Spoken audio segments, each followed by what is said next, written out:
Imagine a machine so advanced that only one company on Earth has been able to build it successfully.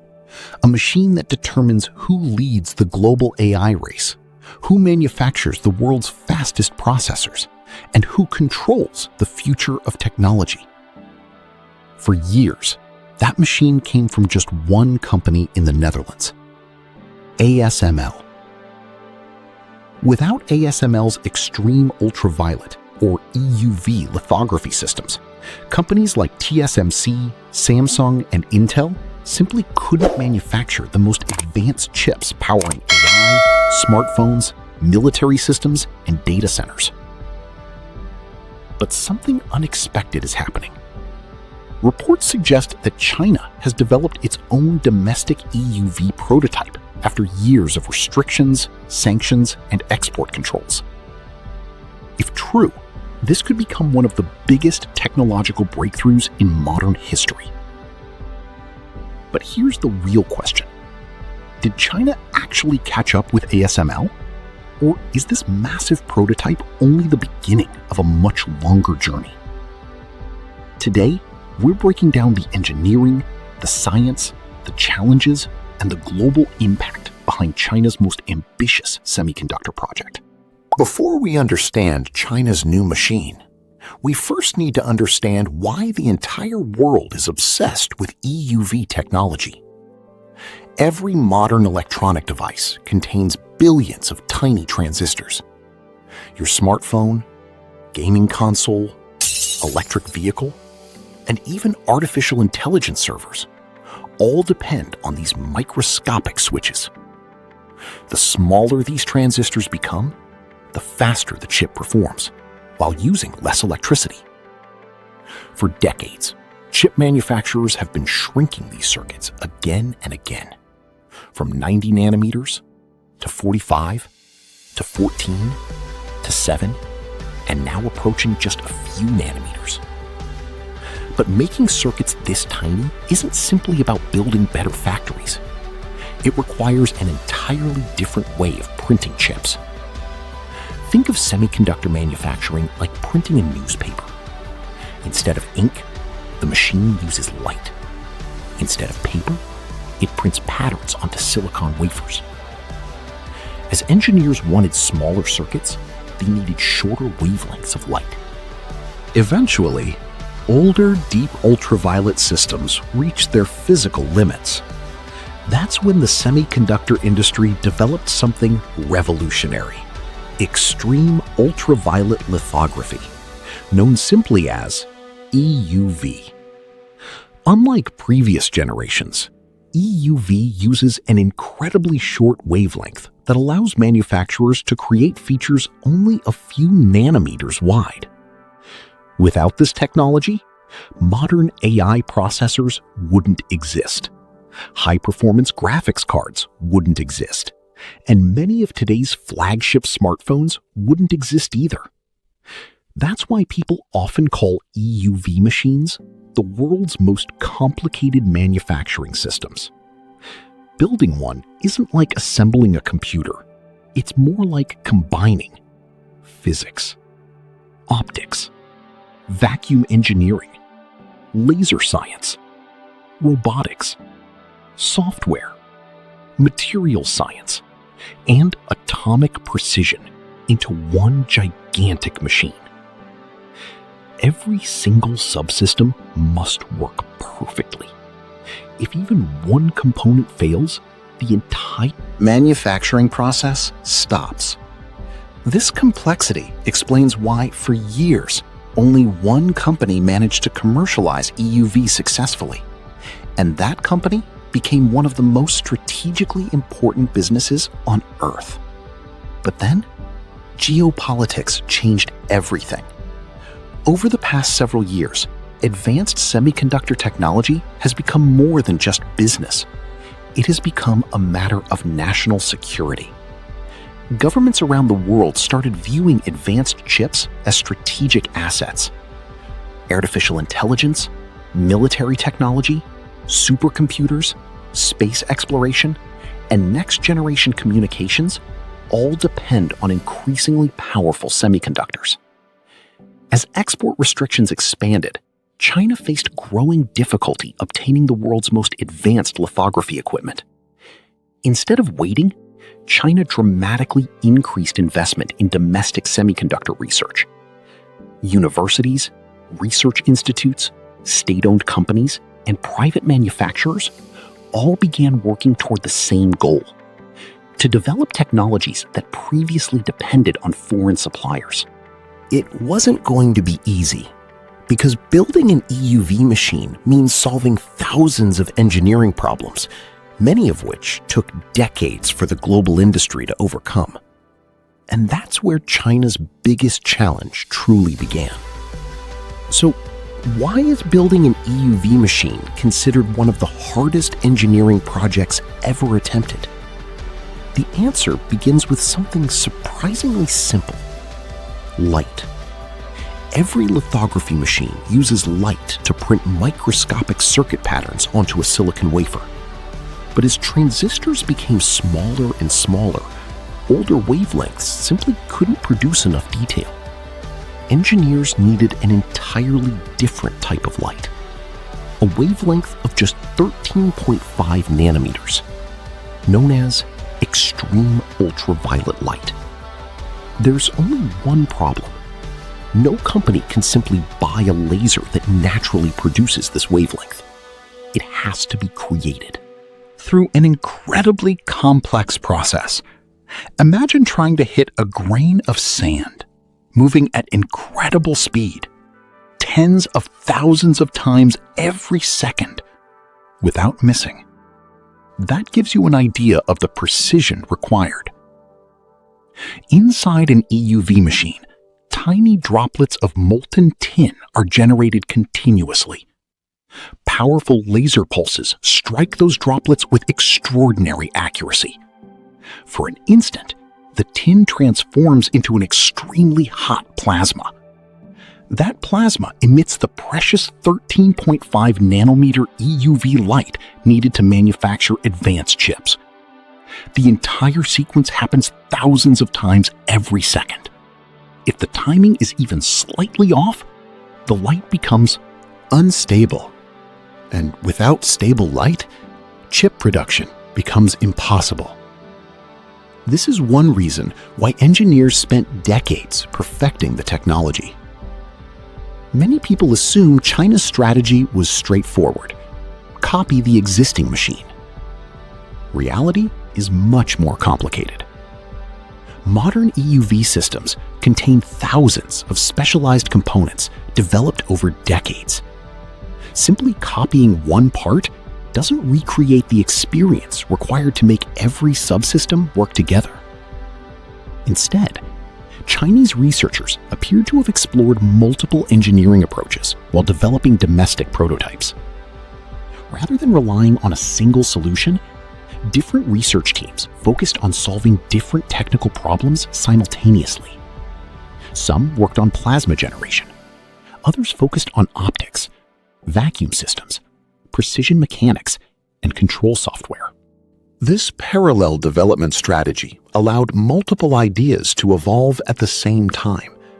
The goal wasn't necessarily to recreate every detail. The goal was to develop a system that China could manufacture and improve independently. That difference is important because innovation isn't always about making an identical product. Sometimes it's about finding another path to the same destination. Creating EUV light is only half the battle. Now, engineers face another problem. How do you guide that light to the silicon wafer? Normally, optical systems use glass lenses. Cameras, microscopes, and telescopes all rely on them. But EUV light behaves differently. At this wavelength, ordinary glass absorbs almost all the light instead of transmitting it. That means traditional lenses simply don't work. Engineers had to design an entirely different optical system. Instead of lenses, EUV machines rely on an incredibly precise series of mirrors. These aren't ordinary mirrors you'd find in a household. Each one must be polished with astonishing precision. Even microscopic imperfections can scatter the light and reduce manufacturing accuracy. Every reflection also reduces the amount of usable EUV light. By the time the beam finally reaches the silicon wafer, only a fraction of the original energy remains. That's why every mirror, every alignment, and every movement inside the machine must be almost perfect. It's one of the reasons EUV technology remained beyond the reach of most manufacturers for so many years. EUV machines rely on an incredibly precise series of mirrors. These aren't ordinary mirrors you'd find in a household. Each one must be polished with astonishing precision. Even microscopic imperfections can scatter the light and reduce manufacturing accuracy. Every reflection also reduces the amount of usable EUV light. By the time the beam finally reaches the silicon wafer, only a fraction of the original energy remains. That's why every mirror, every alignment, and every movement inside the machine must be almost perfect. It's one of the reasons EUV technology remained beyond the reach of most manufacturers for so many years. If the technology works consistently, future generations can become smaller, faster, and far more efficient. History has shown this pattern before. Many groundbreaking technologies began as enormous laboratory systems before becoming practical industrial machines. For China, building a working prototype may be more important than building the perfect one. Because once the foundation exists, future improvements become much easier. Building advanced semiconductor equipment isn't only about lasers, mirrors, or software. Sometimes one of the biggest challenges is something almost invisible: materials. Modern chip manufacturing depends on dozens of highly specialized materials that most people never think about. Some are extremely pure gases. Others are advanced chemicals, precision coatings, or ultra-clean manufacturing environments. Even a tiny contamination can ruin an entire silicon wafer worth thousands of dollars. One essential resource often discussed in advanced chip manufacturing is helium. Its unique physical properties make it valuable for cooling, testing, and supporting sensitive manufacturing processes. Unlike many industrial materials, helium isn't something engineers can easily replace. Global supply depends on only a handful of major producers. That means supply chains become just as important as engineering itself. This highlights an important reality. Building an advanced semiconductor industry isn't just about inventing one remarkable machine. It's about creating an entire ecosystem capable of supporting that machine every single day. Perhaps the most valuable component inside any advanced EUV system isn't made of metal. It isn't a laser. It isn't a mirror. It's experience.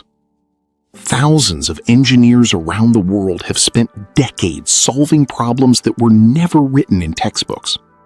Every improvement, every manufacturing technique, and every engineering breakthrough represents years of accumulated knowledge.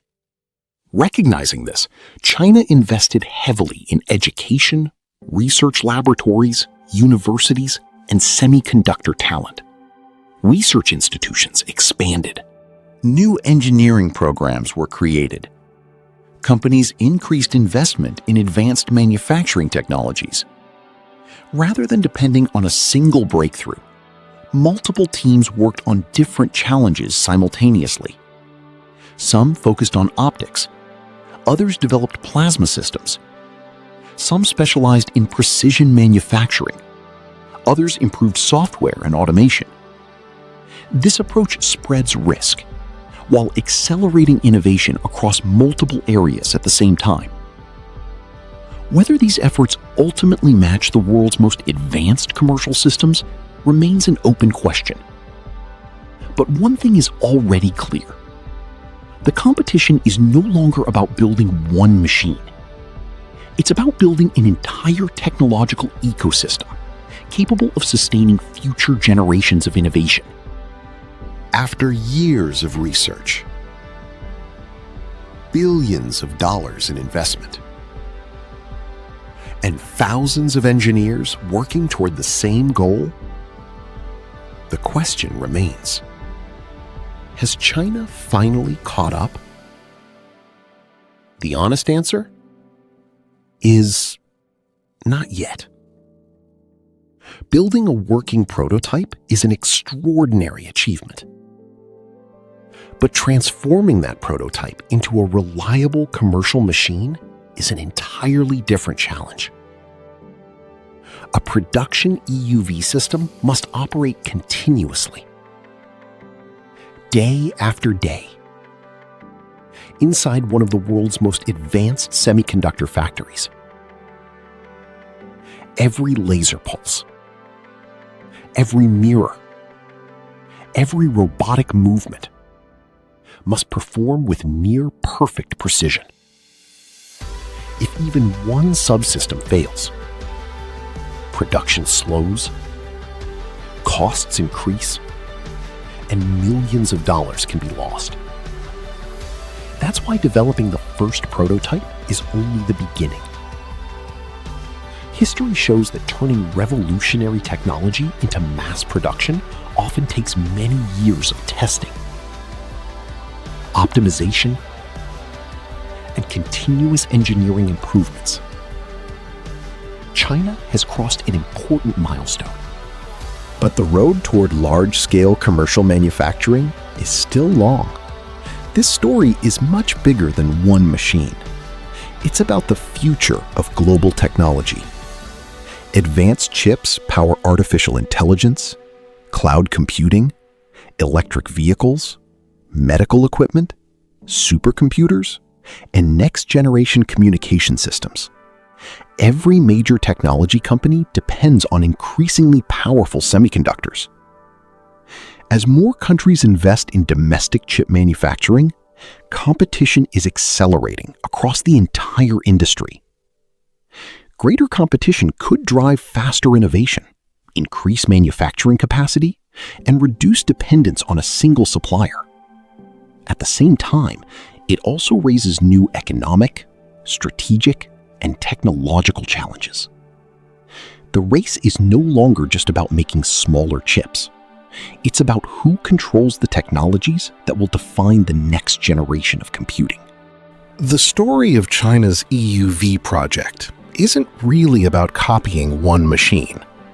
It's about attempting something many experts once believed was nearly impossible.